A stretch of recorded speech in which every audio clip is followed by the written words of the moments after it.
Ito pala ang mga nagawa ni Duterte noong siya pa ang naging presidente na hindi alam nga mga tao.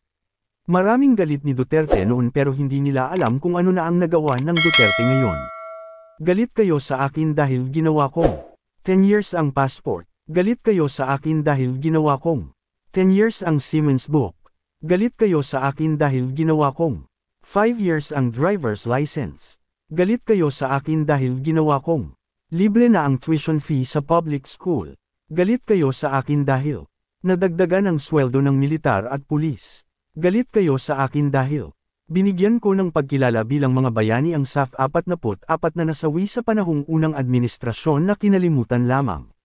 Galit kayo sa akin dahil naipapasa ang batas na mabigyan ng tamang benepisyo ang mga OFW tulad ng SSS.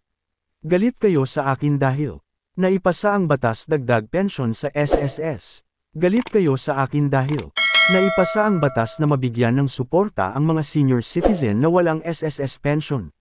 Galit kayo sa akin dahil nabudgetin ang pagpapalapad o road widening ng mga kalsada sa mga tourist spot ng buong bansa.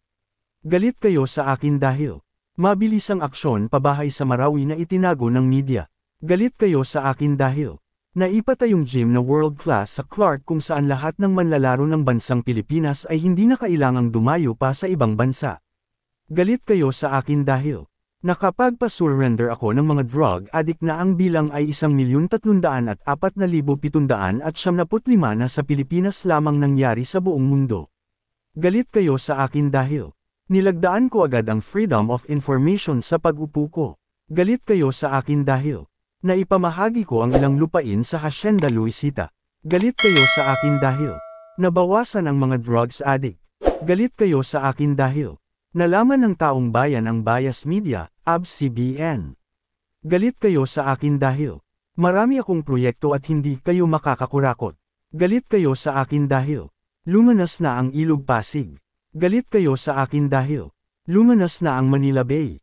Galit kayo sa akin dahil lumanas na ang Boracay. Galit kayo sa akin dahil kasi legal na ang Pogo at napapakinabangan na ng buong Pilipino ang income tax nito.